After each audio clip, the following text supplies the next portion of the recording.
we are here again. It is the Rewind Podcast. Of course, it's your man, Kev Nash. Appreciate everybody checking out last week's pod on Mobb Deep the Infamous. I was joined by my brother, Maine, Big Hunt, Kelly. Appreciate everybody checking it out. If you're watching this on YouTube, give us a thumbs up, subscribe. Also, if you're listening on, whatever streaming platform you rock with your podcast, go ahead, give us some 5 stars, rate us, review us, all that good stuff. But this week, got my brother AP. Yo. Yeah, what's good? Yeah, man. We got one. We got one, man. And I called you up for this album because we went back and forth about this album a little while ago. Yeah, right. And you said it was a classic. And I went back and did a small preview, and I was like, nah, bro. So we're going to be talking about some Mase, Harlem World. So, bro, man, tell them a little bit about yourself before we get really started. Well, I'm an East Coast fanatic. You know what I'm saying? Growing up, I grew up in Baltimore, so that's all I was listening to. East Coast music, yo, up and down New York, Baltimore, DC, whatever. So growing up, we was kind of like we listened to a lot of that club music, booty shake joints. I was so into the go-go joints because that was more like less DC. But I was into like the Big Daddy Kane's, Special Ed, Chubb Rock, Dougie Fresh, all those joints from the early '80s or whatever. You know what I'm saying? So that's that, man. I mean, and now I'm here in Ohio, been here for a few years. We met up at Wright State. You know what I'm saying? Friends, brothers, whatever. So, and now I got married and divorced. So that's why I'm still around. So any ladies out there? No, I'm playing. Black people meet. MySpace. The rewind beat, yo. You already know, man. That's the next joint. Facts. So Mase, Harlem World. It came out October 28th, 1997. Where were you at in the year of 1997? Yo, that was senior year for me. So when that joint dropped, man, even before that, I thought I was Mase. You know what I'm saying? You couldn't tell me I wasn't Mase. But when that album dropped, yo, that was it for me. That's all I listened to between Biggie, Puffy, and Mase. Me and my guy Brian Thomas, we drove to school together. That's all we listened to, yo, the whole school year. It wasn't nothing but Bad Boy. Bad Boy was a little mix of Jay-Z, Lil Kim. Yeah, sure. Senior year of high school, man. That was me. I thought I was Mase. You know what I'm saying? I was real arrogant and cocky with all the ladies. You know what I'm saying? You couldn't tell me nothing. I got my little taste of some poontang. You know. Limits. So yeah, I got me some lemons right before school started. Senior year started. You couldn't tell me nothing. I'm calling all the ladies. What's up? Hey, you miss me? Can you come over? Yo. 100%, man. So this is my freshman year at Wright State. Just graduated high school in June of '97. Me and your brother Nate are kicking it like crazy. Yeah. So this is the fall. So this is before like me and Nate really started going to every single party, not only at Wright State, but at Central State, but at Wilberforce, but at UC, at Ohio State. This is like me and Nate are becoming super tight. We are not even working at the campus radio station yet. You know what I'm saying? In the fall of '97, we're just really trying to find our way on a college campus for the first time. Both of us, y'all being from Cincinnati, me being from Cleveland. So like when he actually bought it, I didn't buy that CD. He bought it. So we used to play it all the time, heavy rotation. Right. But some of the other albums that came out in '97, Camp Low with that Uptown Saturday Night. Scarface, The Untouchable, obviously B.I.G, Life After Death, Wu-Tang Forever, Missy dropped Super Duper Fly, yes, sir. Master P dropped Ghetto Dope, Busta Rhymes, one of your favorite joints, When Disaster Strikes. Yeah, When Disaster Strikes. Jay-Z dropped In My Lifetime Volume 1, Mystical dropped Unpredictable, so it was a lot of music came out. Also, obviously, Puff with No Way Out. And it's like you said, '97 was the year of Bad Boy. I mean, you talk about B.I.G with Life After Death dropping in March. and then a couple months later, Puff dropping No Way Out, and then the fall release of Mace, Harlem. It was unmatched, man. That run was only rivaled by what Death Row did in the 90s. And also that same fall was the Bad Boy tour, No Way Out tour came to Wright State at the Nutter Center. Yeah, so I remember because I was trying to come to that, but I was in Chicago that week, and we went to, we had a school trip to Chicago. I was in the Decade Club, so we it was even I was even gonna go do like the black college tour or go to Chicago. I opted to go to Chicago, but I remember, you know what I'm saying, you and Nick was talking about that joint, so I definitely wish I would have went, man. Yeah, you'd seen your idol, seen your boy. Yeah. That stage, man. Yeah, but I got a chance to see him though, you know, with that the reunion tour. Shout out to my guy for them tickets. You already know. Shouts out to the plug, man. Shouts out to the plug, man. So, but before we dig into each song by song, man, we talked about this, man.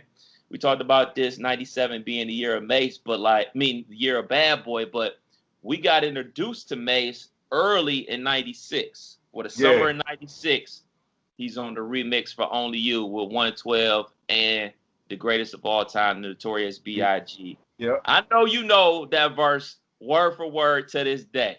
Yeah. And I'm pretty sure, correct me if I'm wrong, but that was your intro to Mace, right? Yeah. Had to be. I was trying to think like that. I mean, that had to be because, and I don't think nobody in particular, you know what I'm saying, hit me to it. I just think that it was just the music, you know what I'm saying, with all the marketing and all the videos and stuff. That's how you know what I'm saying, I pretty much got hit to Mace. Yeah, man. So he's on the remix for that hit record. So then you fast forward. Unfortunately, we lose the Notorious B.I.G., but we also get him on Been Around the World. Right. We get him on Can't Hold Me Down. We get him on More Money, More Problems. So he's on big time records, big hit records before his debut album even drops. Right. So what was the anticipation in your mind before this album dropped? Man, I had high expectations. You know what I'm saying? I mean, you know what I'm saying? He came from Children of the Corn with Big L and Cameron. You know what I'm saying? And so, you know what I'm saying, he was Murder Mace then, and I think he even said it on one of the tracks. You know what I'm saying? Diddy Made Me Pretty or something like that. He dropped the Murder or whatever. So I mean, I really had high expectations. I really didn't know it was gonna be like more of like he gonna come hard or he gonna come with all the shiny suits and all that and be dancing. But either way it go, I was feeling it. So yeah, so I mean, the joint had to be on repeat, man. So I think expectations was definitely through the roof. Yeah, man. So my expectations for the album going into it was super high. You know, obviously with all the commercial success that he had going into his debut album, I'm thinking to myself like, all right, we know we're going to get the Bad Boy formula with the radio-friendly records, with the catchy hooks and the songs that we're going to be playing at the radio station, at the club, yada, yada, yada. But we also going to get what you talked about, Murder Mace. Right. You know, we get the stuff that we actually find out later, you know, that what he was really about before he actually got signed to Puff. That was my expectation for it, man. And I gotta say, my expectations were not reached. Even back then, it wasn't what I expected. It wasn't what I expected it to be. So let's go ahead. Well, I'll also say this before we get into that. You know, when we lost the Notorious B.I.G., we lost the superstar, not only in hip hop, but the star, the main guy of Bad Boy Records. Right, yeah. So what, in my eyes, what Puff did was make himself the lead dog, the superstar of Bad Boy Records. So he needed someone to fill his role as as the right hand man or the sidekick to him, and the Batman and Robin. You know what I'm saying? Yeah, he needed number two. He matter of fact on that. What was the Can't Hold You Down video? Yeah. Well, Puff had the one shirt on. Mace had the number 2. Yeah. Still, that's my joint, man. I love that song to this day. Yeah. That's definitely music. Yeah, to be honest, I really didn't like that joint when it first came out. I think watching the joint over. I mean, it didn't hit me initially, but I think just watching the video over and over, and then maybe listening to the car, I had a different feel for it. You know, growing up in my house, wasn't none of that being played. So you know what I'm saying. So we had to listen to that joint in the car in the headphones when mom and pops went around, yo. All right, bro. Let's jump into it, man. Let's jump into this track by track breakdown, man. Up number Right. one, man. Number We one. got Puff's intro. It Yeah. got the Isaac Hayes sample, and get ready Yep. for this because there's a lot of samples on here. Oh So man, listen, damn near the whole album, yo. yeah, like, and we could talk about the sample thing right now. Matter of fact, in the '90s, the early '90s, where they would sample something, they would take a piece and loop it, make a beat around it.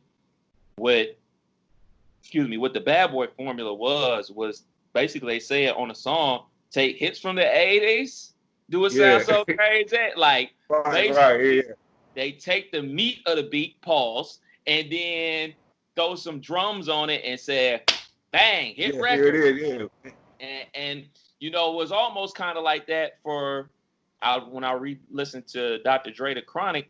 He did a lot of that type of stuff too with the Parliament era, where he would take like a big chunk of the record and recreate it and make it bigger and better. But especially on this project, it's a lot of like, all right, we're basically remixing that song from the '80s and making it up today, instead of like taking a sample of it and creating something new. Right, yeah, because it's crazy. It's just crazy the amount of samples they had on there, man. I was trying to run down. I lost that sheet of paper, but it was just like so many. Michael Jackson on there, with Kool and the Gang. You know what I'm saying? The Isaac Hayes. It was like, yo, I mean, the list just goes on and on. Crazy amounts of samples, man. I'm surprised so many of those samples got cleared because, you know, that was one of the big things that happened on Notorious B.I.G. first album. Like, a lot of samples didn't get cleared, but they released them anyway. And then later, Bad Boy Records got sued because, are you using our sample without compensation, permission, or whatever? So, like, for them to be able to get these samples cleared is kudos to Puff and, you know, Clive Davis to get a lot of these samples cleared. So track one, Puff's intro. Puff doing what Puff do. He talking his talk. It got the Isaac Hayes sample. It really gets me. You know what I'm saying? I like the intro. You know, it gets me prepared to go to a place I've never been.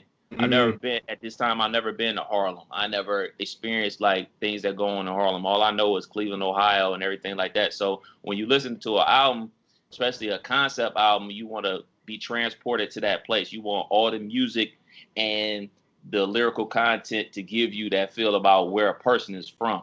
And that's what happened. And it's unfair. It's definitely unfair for me to compare this to Biggie's first album, but it's only right because he's supposed to be the lead guy of Bad Boy Records now. So I'm comparing his album to Biggie album. And from what intro told you about him and where you were going on this album, you get that. But on this one, it really doesn't. For me, it doesn't fit what's happening on this CD.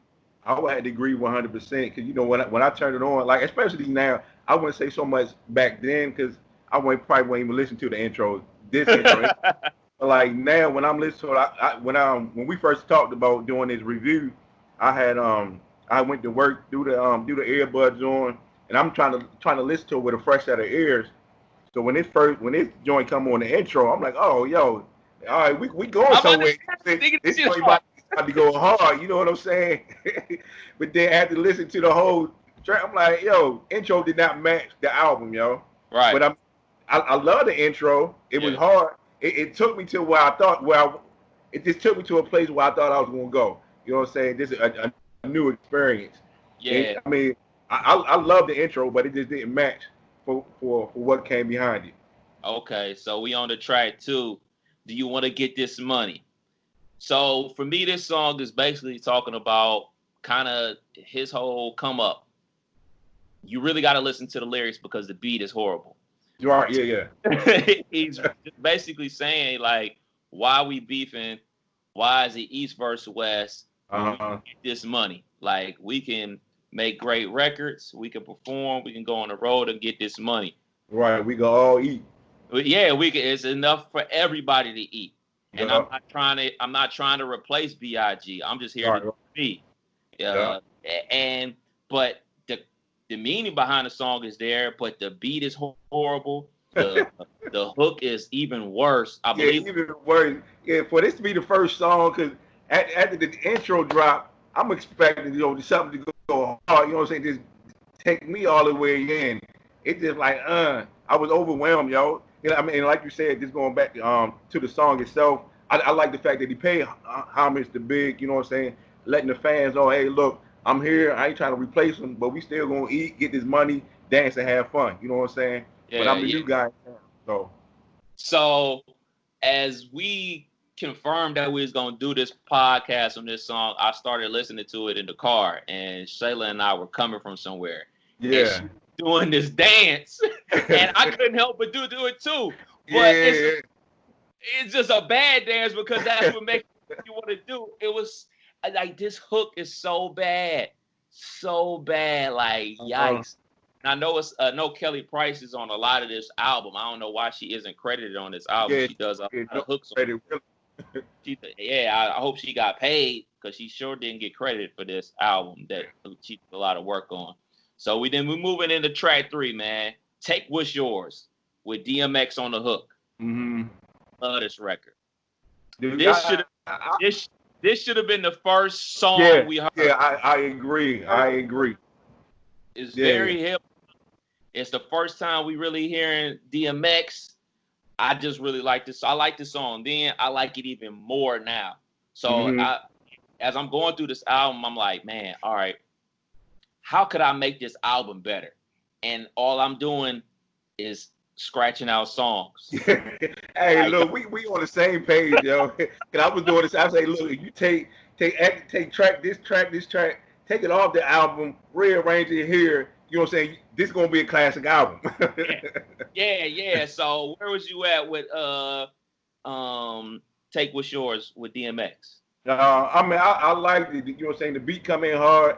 I think the only thing that I would have rather I would wish DMX had a verse on the song instead of just like in the hook or whatever. I mean, granted, nobody really knew who he was. He was still up and coming. You know what I mean? Because I think he ran with Children of the Corn too, or he was at least cool with Mace. You know what I'm saying? Before Mace got on, but I would have rather DMX. You know what I'm saying? Had a verse on there. Yeah, I agree. That would have made it even better.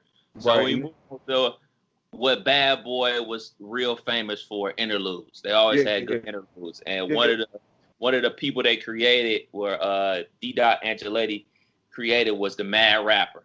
Right. So this is a continuation of the Mad Rapper skit from Biggie's album, but not only do we get the Mad Rapper, we get the Mad Producer. I love this, man. I always love the Mad Rapper, man. It's poking fun at yourself, which is always something people should do. You shouldn't take yourself so serious that you can't poke fun at you.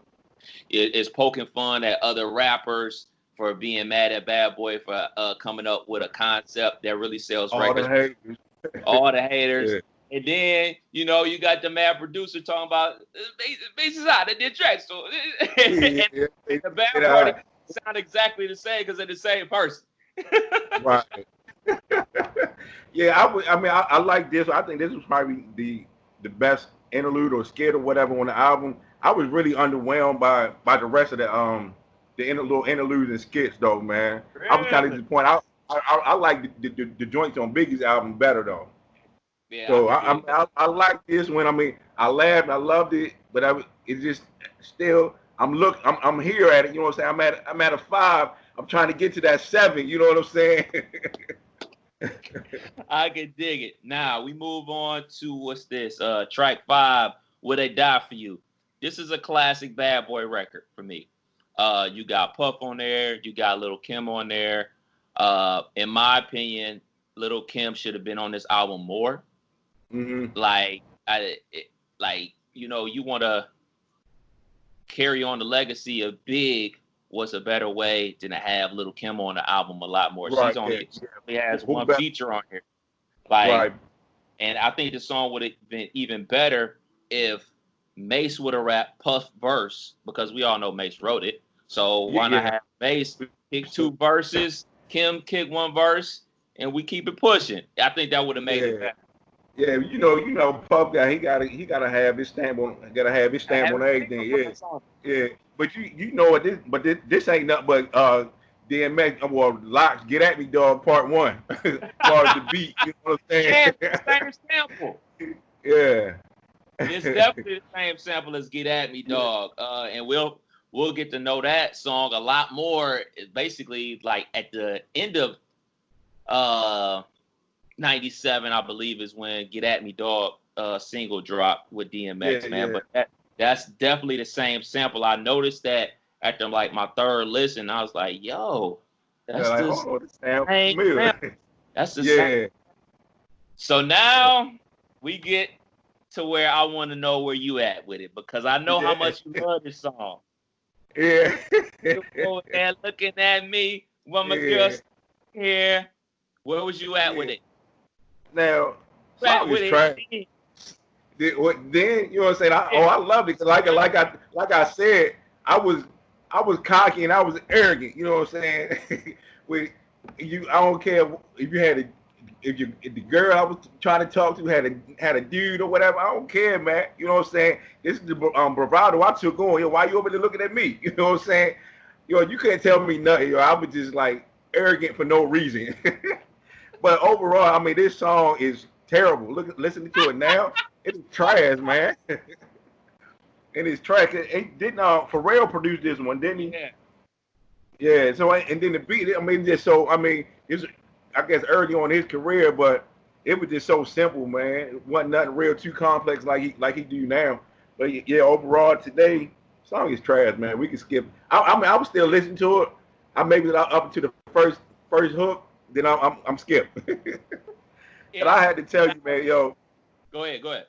After when we talked about it, the first listen, I'm like, I don't know what I was thinking. Then the second listen, I'm like, yo, what's going on here, man? Nostalgia is a bitch, bro. Oh man, Nostalgia listen. is a bitch. Because what I'm doing as I'm listening to this song is I'm like, first listening, I'm like, yeah, this used to be my shit. Yeah. And then I'm listening, I'm like, yo, he says a line, which is a dope line though. Boo, you know how many we meet with no panties? Yeah. So the nostalgia says this is my shit, but the reality of the situation is this song is not good at all. Right. It's Yeah, just but not. it's funny though. I was listening to something on the radio. I don't know if it was on Sirius or whatever, but a Jay-Z song I had never heard. But Jay-Z actually took a line from this song here. I was kind of surprised about that. I wish I had the name of it, but yeah, I mean they had a couple of gems in there, a couple of bars, but overall, man, I had to give it a 3 out of 10, yo. I mean, but I mean, I still like it though. Yeah. That's the thing about it. It's we don't.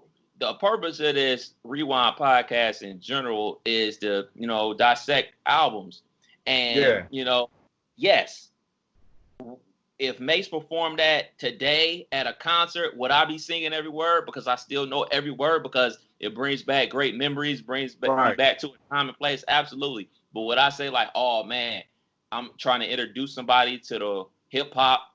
This wouldn't be one of those songs that I would introduce to because as a younger person, they would be like, what the hell is he talking about? Looking at me, who gives a shit? Like it's just one of those. So I'm not gonna call it a whack song because there was at a point at time I did like it, but right now, as a 40-plus-year-old, nah. Yeah. I can't. Yeah, I ain't gonna be able to do it, sir. So I believe we're on to track 7, another interlude, white girl interlude. Becky. Yeah, Becky. It's a chuckler. It's a chuckler. You got D-Dot on there again, calling up the white girls. You know what I'm saying? Very cliche now. Type of things that go on the interludes. You're making a phone call. They asking where you at. You in Harlem World? Yeah. Where all the burned down buildings are. And just that interlude with the white girl with the perception of Harlem being a burnt down murder capital of the world or whatever, you go right into a poppy song right after it. It's more a continuation of it just not flowing together, man. You go right, yeah. Cause And then I got on my notes trash. One of the weakest songs on here, and then again it was this the Firm Biz by the Yes. Firm. Yes. Yeah. Yeah. Like, I mean, there's nothing else to say. Now, there's no sugarcoating this song. There's no memory I attached to this song. There's nothing not that you at say. all. I didn't like the song then. I don't like the song now. I didn't like Firm Biz. I like Tina. I like the original by Tina Marie for sure. But Right. I don't think there. I just don't think that's a song that you should be trying to make a rap song over. Like, it Yeah. just don't match. There's nothing about it. For me, it just should be Tina Marie, and people should just leave it alone. That Yeah, just leave sample. it at that. Yeah, I don't know what they was thinking on arrangement, on who it. That one shouldn't have made the cut, y'all. Yeah, I agree 1,000%. Neither one of 7 or 8, you could have just delete them pretty much on the album. So then we go into the Player Way. 8Ball and Yep. MJD make an appearance. Now, I will say this. I love that song back in 97. It's still a cool song today. 8Ball with a nice hook. I'm fucking with the song. It's still a good song. I ain't got no gripes with that song. I would love to see them perform that to this day. That's pretty much what I say. I mean, the hook for sure. Hey, but did you ever have a pair of polo boots? Absolutely. Several pairs. Several pairs. Yeah. No, Several not me. pairs with the buckles. No, I'm rocking the Timbs. I ain't never had no polo boots though. Polo boots for pretty boys, dog. Yeah. Oh, is that what it was? Yeah. Polo Pretty boots boy, and a polo rugby. Kill them. Yeah. See, my thing. I mean, I like 8Ball and MJG. I just wasn't a big a South guy. You know what I'm saying? Like I said, I was more East Coast. Even though I was living in Ohio at the time, I was still East Coast. Yeah, that really was. I wasn't even listening up on the West Coast. Really, maybe except for Snoop. But I don't know. I mean, this is to me. I don't know if it fit the album. I mean, I love the song, but I just don't know if it fit the album, what they was going for. So, and to be honest, I think that's the problem. I don't think they knew what they were going for. Yeah. I was about to say that because a lot of the arrangements and how the songs got on it, it almost feels like a mixtape type of album. So it just a bunch of different songs on there. So I mean, I don't really know what direction they was going into, other than the fact, you know what I'm saying, Puff in the beginning, he's talking about this is Mace, you know what I'm saying, sex, drugs, and violence or whatever it was. But I mean, that's all. It was just a bunch of different songs talking about those topics. Then it wasn't a storyteller. It wasn't a big. You know what I'm saying? So tell me a story in it. Yeah. For me, I thought like, all right, we talked about 97 being the year of Bad Boy. You had a double disc album come out from B.I.G. Then you had No Way Out by Puff. For me, it sounds like these are all leftover beats from those sessions. And maybe Mace was on like a version of these songs.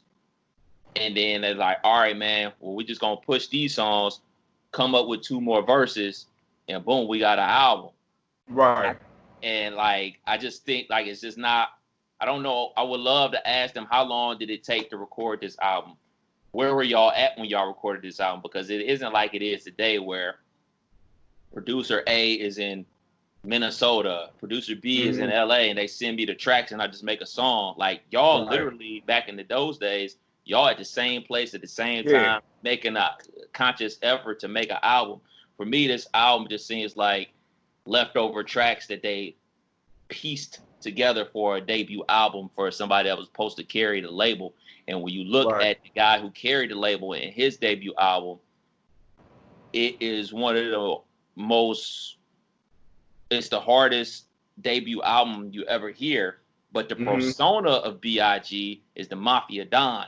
But the actual CD that you get from Ready to Die is not that. So I wouldn't have mind if they went that route. Like, look, we gonna bring you out Murder Mace on the album, but we gonna have a good time on these singles, and we gonna sell a bunch of albums. We gonna give the people, the fellas, what they want with all the Murder Mace talk, and we gonna get the radio, the girls, and the clubs what they want with the singles. And I just think I don't think they accomplished that.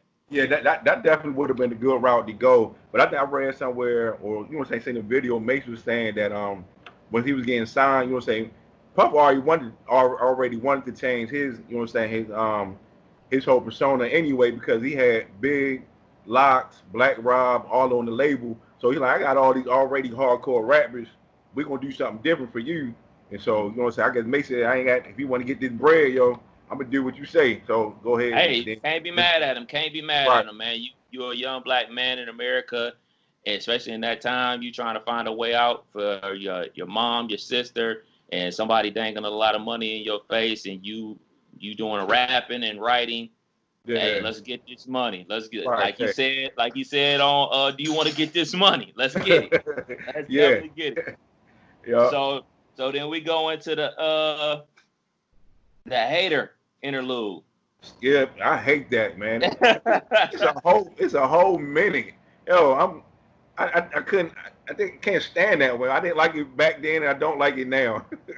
Just a desperate hater, man, trying Yeah. to team on to what Mace is accomplishing, and he said he was gonna take me with him. What? Right. Yeah, definitely. Let's keep it pushing.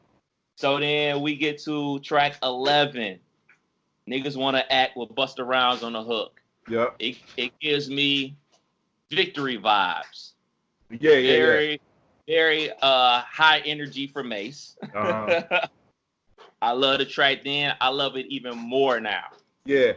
I think this probably might be one of the hardest tracks on the album. You know what I'm saying? This might be right on up there with the joint with DMX, the first joint, the second or third track, whatever it was. I like that one. And then I said I think this introduces the beef that he had with Dame. You know what I'm saying? You know what I'm saying? A couple of last year or whatever. You know what I'm saying? That whenever he and Cameron was going back and forth or whatever. But on here, I think this is the first time I really paid attention to it. He was like, don't really fuck with Dame, but still cop that jigger. So I didn't know back then. I mean, '97. I didn't know they was beef back then. But it's funny now how it's already came to the light now. You know what I'm saying, with social media times and all like that. So yeah, that's a good catch. That's definitely a good catch. Like you said, one of the dopest records on there, more gangster records on there. Him talking that talk, and I just really wanted more of that out of this album, out of this project. And that line about Dame, it really shows like how people not only felt about Dame when Rockefeller came to an end, but people felt about that way about Dame before Rockefeller even had a rise. Yeah. This is before Rockefeller Records. Like I was talking to you about how we was going to the No Way Out tour at Wright State. You know, Jay-Z and Dame were openers. You know what I'm saying? Openers for Puff. How crazy is that, man? Yeah, just to like think about it to where Jay-Z is now to where he started. You know what I mean?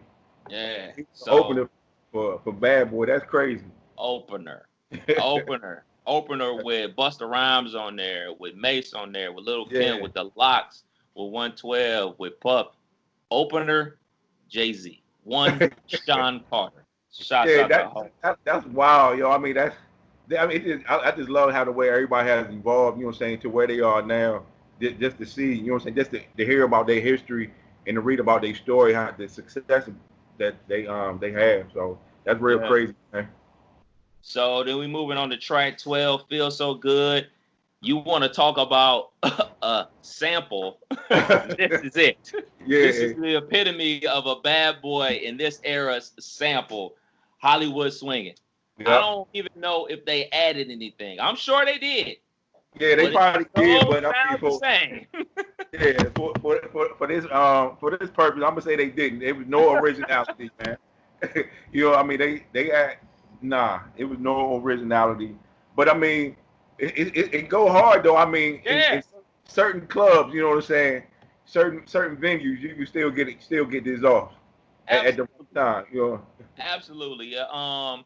This is actually the song where Puff says, "Dude, take hits from the 80s. Do it sound so crazy?" I mean, it's so many nostalgic things about this song. I mean, but the biggest thing you take away from Feel So Good is obviously the video. Yeah. They in Vegas. They got Chris Tucker in the video. They got the silver shiny suits. You got the green shiny suits. The Locks is rocking them. I Hey, watched the how funny do video the the other locks day. go, man? Jada in The that green joint, yo, look jumper, silly.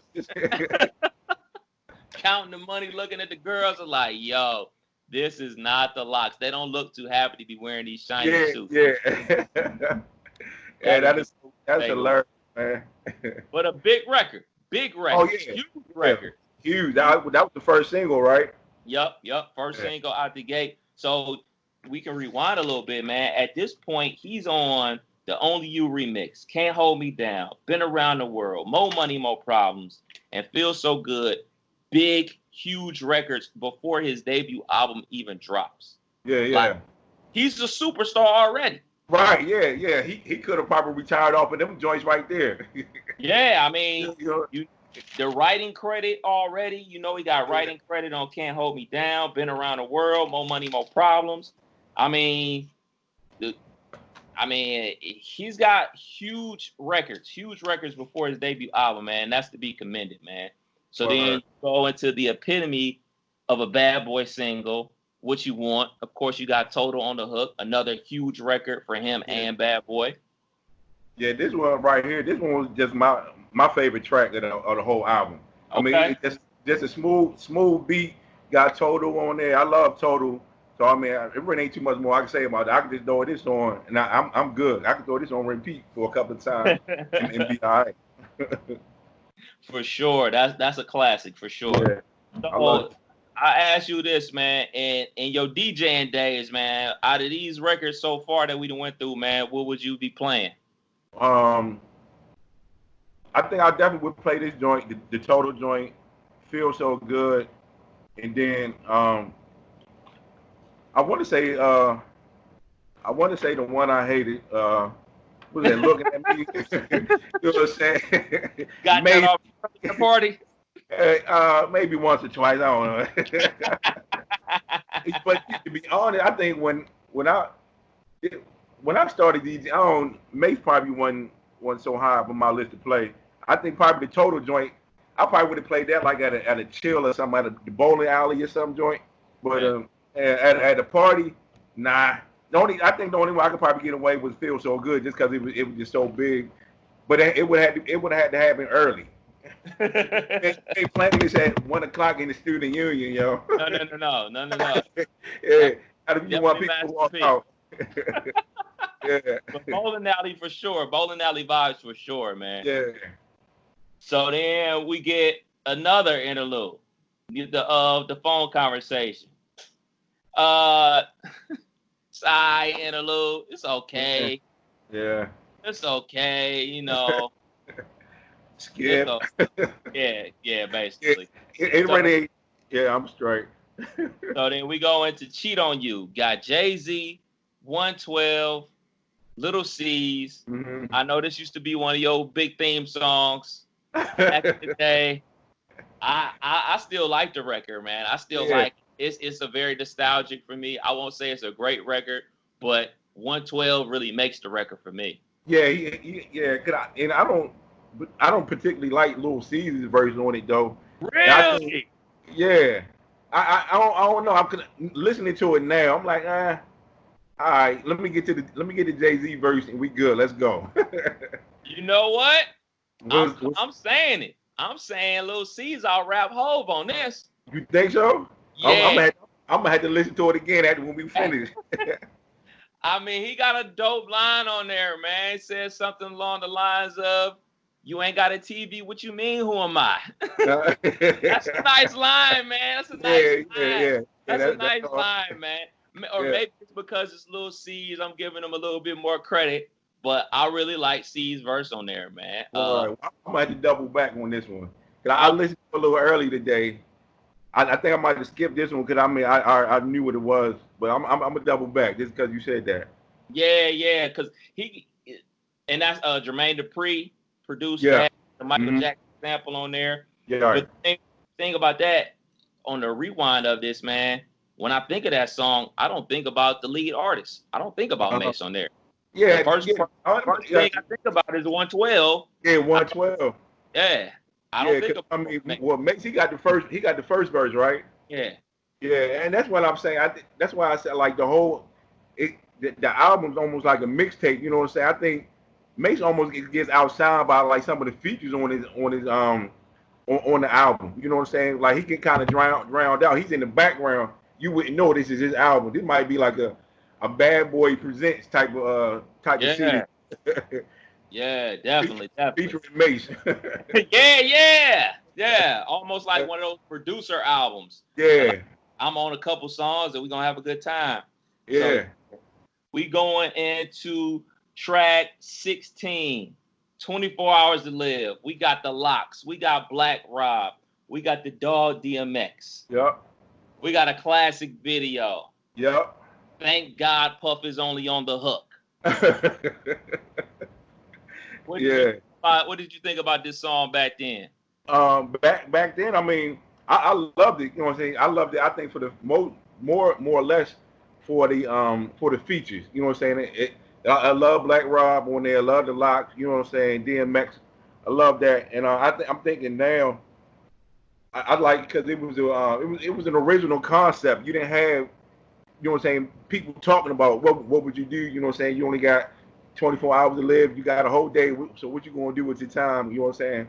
I mean, I loved it. I mean, the whole track is dope to me. Loved it then. I love it even more now. 100%. Everything you said about the whole concept and the video behind it, you get something you don't get out of Mace. I know it didn't chart too high as a single, but I'm glad they did release it as a single so people could see like a different side of Mace and everything like that. Everybody's verse was dope. But for me, the best verse, Sheik Luch. I think he had the best verse. He said, when I'm down to 23, I'm going to be strapped with TNT, run up and take the judges with me. Yeah. Hard, man. At first going into it, I automatically like, well, shoot. In my mind, DMX has the most memorable verse because he got that energy. Right, DMX. I mean, and it's his second appearance on the album, by the way. Right. But going back and listening to it, I'm going to roll with Sheik Luch having the best verse on 24 Hours to Live. And that's so funny because, you know, coming up with the Locks, I always thought Sheik. The extra dude. Oh, you thought that nigga, you remember we ran up on him in the mall, yo? I was hoping we was going to run up on Sheik. Go ahead. Tell the story, yo. That's so funny. Jada, that nigga ain't want to get down with my man. You know what I'm saying? He like, nah. I'm like, all right, you scared, nigga. Ain't want no smoke. Yeah. I mean, that's so funny. You saw what he did to Fab on Monday night on the Versus. Imagine what he did to me. God, me. That's so funny. Nah, hey, I'm sticking to the story. That nigga ain't want no smoke, yo. There we go. This Fab 20 years later. I mean, Jada Kiss 20 years later. Back in what 90, 98, 99. He ain't want no smoke, man. No smoke with the champ. Now go to one of the worst songs on the album. This song is worse than Love You So. I Need You. This song, I told Shayla this, like, this shit is borderline date rape music right here. Yeah, I looked up the lyrics, and some of the stuff he was saying was kind of funny. We was talking about putting the ice down my butt cheeks. I'll giggle or whatever, yo. I think the best, I mean, I agree with you 100%, but the best part of that song was like, she was not 19. Like, yo. Like, first of all, nigga, why you follow her to school? So this nigga up 6, 7 o'clock in the morning following somebody to school. It creep anyway, yo. Right, big time creep. This is the first time we hear Cardan. He don't get a feature on the song or on the album, but we hear him say, "Yes, she was. She was not 19." Yeah. Like, but that song, and then you got Monifa's on the hook. I'm like, nah, bro. Yeah, they scratch this one take this off the track list, yo. Knock this one. So then we go to the best interlude on the album. Watch Your Back. This is a classic interlude. All them bad boy niggas you run with ain't gonna be there. Yeah. I've been to prison. I can't wait to go back. Yeah, can't wait to go back. All right, nigga. But yo, the funny, the one part that stuck out to me, he was like, "Don't give my girl your number no more." Like, nigga, I already got the number. Don't even need to worry about it. Don't give my girl your number no more. That shit is hilarious. Hilarious. Yeah. Followed up by a horrible song. But yeah, hey, another one. Take this one off the list. But yo, don't this kind of put you in the mind of 50 Cent, Mini Man? Yeah, it does. Hey, so I'm thinking maybe this nigga birthed a couple of rappers, yo. 50 Cent, Oh! 50 Cent, Loon, and Fab, yo. Okay. He calling it shot. I'ma just say this about You Wanna Hurt Mace. I don't know what sample that is, because I'm sure it's a sample. Yeah. That song, like I listened to it. Is it 4 verses on that song? Man, I can't even listen to it. I don't know, man.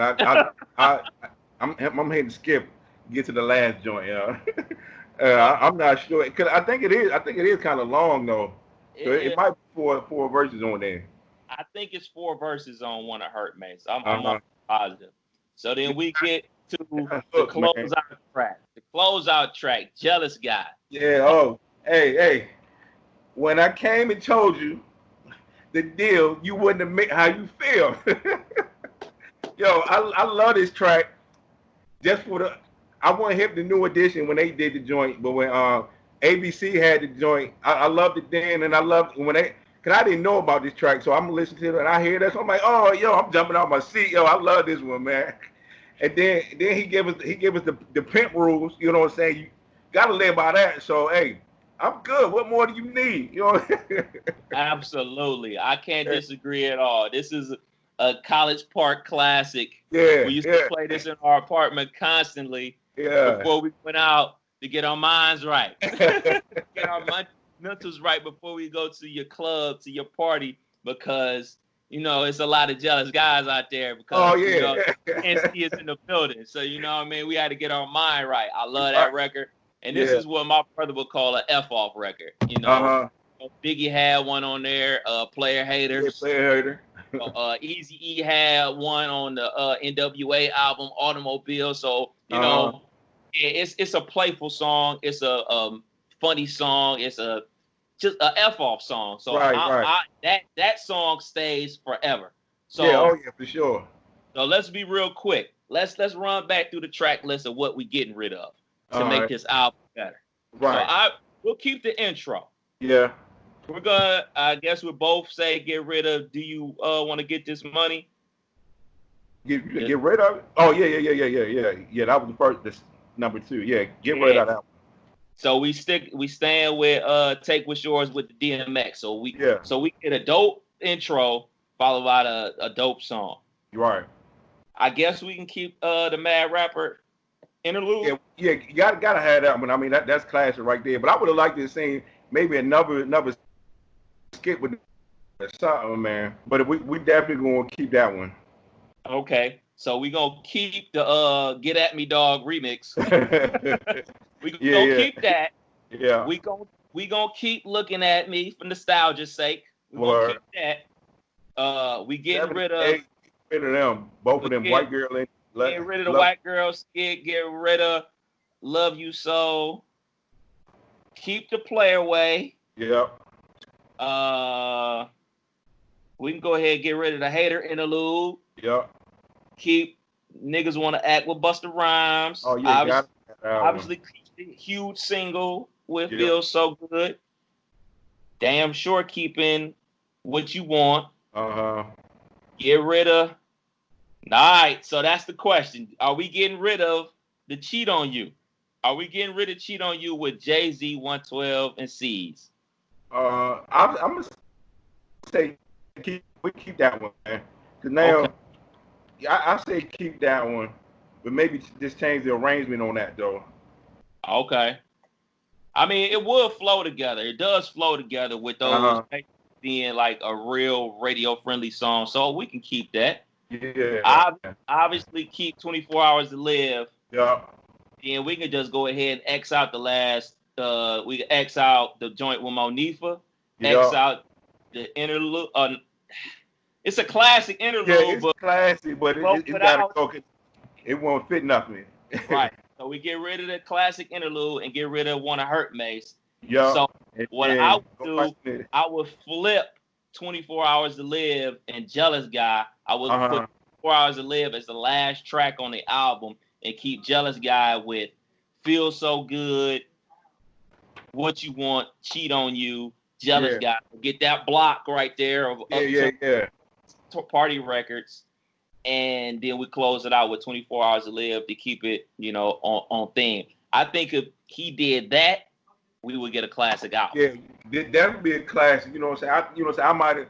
I can't remember. You know what I'm saying? That I said that it was a classic album. My memory escapes me. Messages. But I mean, just for nostalgia reasons, it's definitely up there for me. But it's not. I wouldn't call it a classic. I mean, but it has a lot of classic features on there, a lot of classic producers. I mean, but it gets mad points for the nostalgia aspect of it. I mean, overall, I think I'll probably maybe give it like a C plus, B minus. I would give it as constructed as Puff constructed this album. I would give it a C. As we just constructed it, this is a B plus album if we make it. Because we get rid of a lot of filler songs.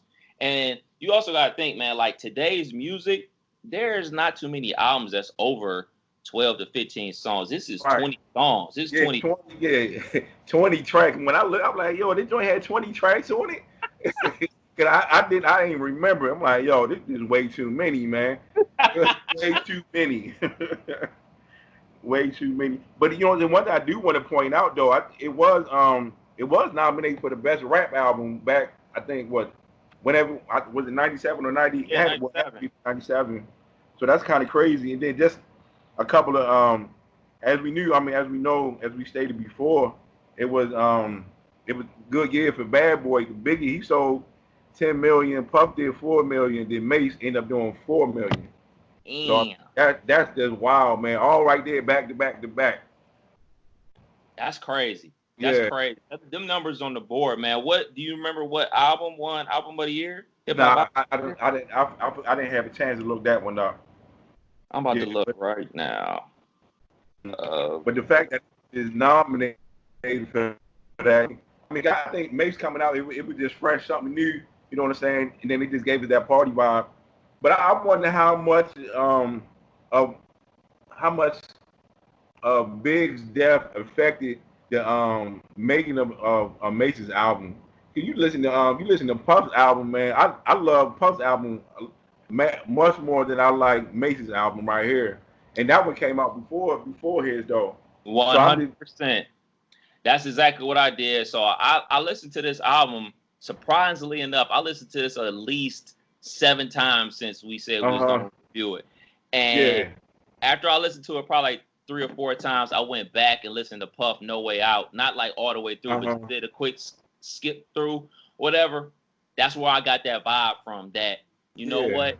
This is why there's so many filler songs on Mace's album. This is why there's like really no direction, because all the direction was on Life After Death. I mean, you got a double CD. You got a double CD theme followed all the way through. You get a theme followed all the way through with No Way Out. Right. I just feel like, all right, these were extra songs that didn't make the cut of those albums that they flew together and released as Mace's project. And like I try to always say, man, this is not to diss the artist that makes these albums. You know what I'm saying? And it's just a look back at a time and place where this music was like this, and does it stand the test of time? Would you recommend it to a 15-year-old today that's getting into hip hop? You know what I'm saying? It's not no diss to Mace. It's not no diss to Puff or Bad Boy or D Dot, because D Dot did a lot of production on here. You know, it's a space and time where this music was created, and hell yeah, we was partying to it nonstop. And when Oh these yeah. records come on, do it still give you that feeling? Absolutely. But no one can deny, man, like some of these songs just are dated. You know what I'm Yeah, saying? yeah. And you're not gonna like everything that you hear just because you grew up in that era. You're not just Mm-hmm. going to like it just because. So I always like to say that because I know like some people get in their feelings about rap music and get so defensive about it. I'm trying to find his album review on the source, like how many mics did he get? Because like Okay. that used to be a thing back in Right. back in Yeah, the yeah. day. And how many mics did it get? Yeah, exactly. Yeah, if it ain't get at least 3, nigga, I want messing with it. Yeah, yeah. I mean, growing up, I mean, back like I said in high school, man, you couldn't tell me nothing. This album was one of the greatest things around. Yeah, but now, you know what I'm saying, I'm listening with different ears. Definitely got a different feeling towards it. Man, I still rock with it, but it ain't something I'm gonna just throw in every day. Like, hey, yo, let me listen to that mate. You know what I'm saying? It don't have that replay value like a Life After Death would for me. You know what I'm saying? Or even Lord. I think I would listen to No Way Out before I would listen to the Harlem World. So That's fair. What's your favorite song on here again? One more time. the one joint we told her, what's the name of it? I can't. Want? Yeah, what you want? Yeah, that. I mean, I just like it because it's just so smooth, man. I could just rock with that. So no matter, For I don't think what. me, it's gotta either be. Nah, it's no question about it. It's "Take What's Yours" with DMX. My Yeah, favorite song on there. I really yeah. like that song, and more and more I listen to it, it is. I think that Mace got a raw deal, man. You know, it just dealt cards like he got dealt so many cards in his favor. He put himself Mm-hmm. in great positions and capitalized in '96 and halfway through '97, where when he was able to drop this album, he wasn't able to follow up on that success Oh because man, listen. that double up, that double up.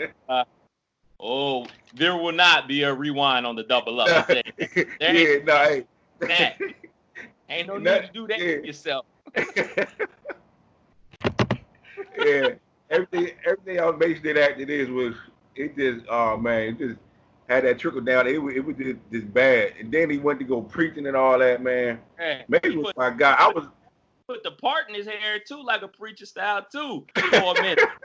And it's no diss to Mace, man. But like that's like for me from outside looking in, man, it just seemed like so cliche. Like now that you're a yeah, preacher, whole part thing, like to give off the vibe because Kurt Franklin rocked the part jump. yeah. Right. And I'm Yeah. like, bruh. It's like, is that a thing? Why is he rocking the part? Like, it's cool to have 360 waves as a preacher, bruh. It's cool. I would respect Yeah. you. But he threw that part Right. on the side, all the way to the back. Yeah, once he started doing that, then he came back to rap. I'm like, hey, yo, Mace, you're killing me, bro. Killing me, man. You know what I'm saying? I was a huge Mace fan, yo. I tried to get when he came back when he came with Welcome Back. I tried to rock with it. Like, yo, this I ain't with it. And then when he had signed with 50 at one point, right? Yeah. Yeah, I'm like, yo, you going from bad to worse. Just quit while you ahead, man. Well, we Because came he for. ended up on, huh? Go ahead. Go ahead. No, I was just when he went to school, right? Then he go to Yeah. school down in Atlanta. Whatever Yeah. he went to school, he got his degree. That he should have just focused on that, man.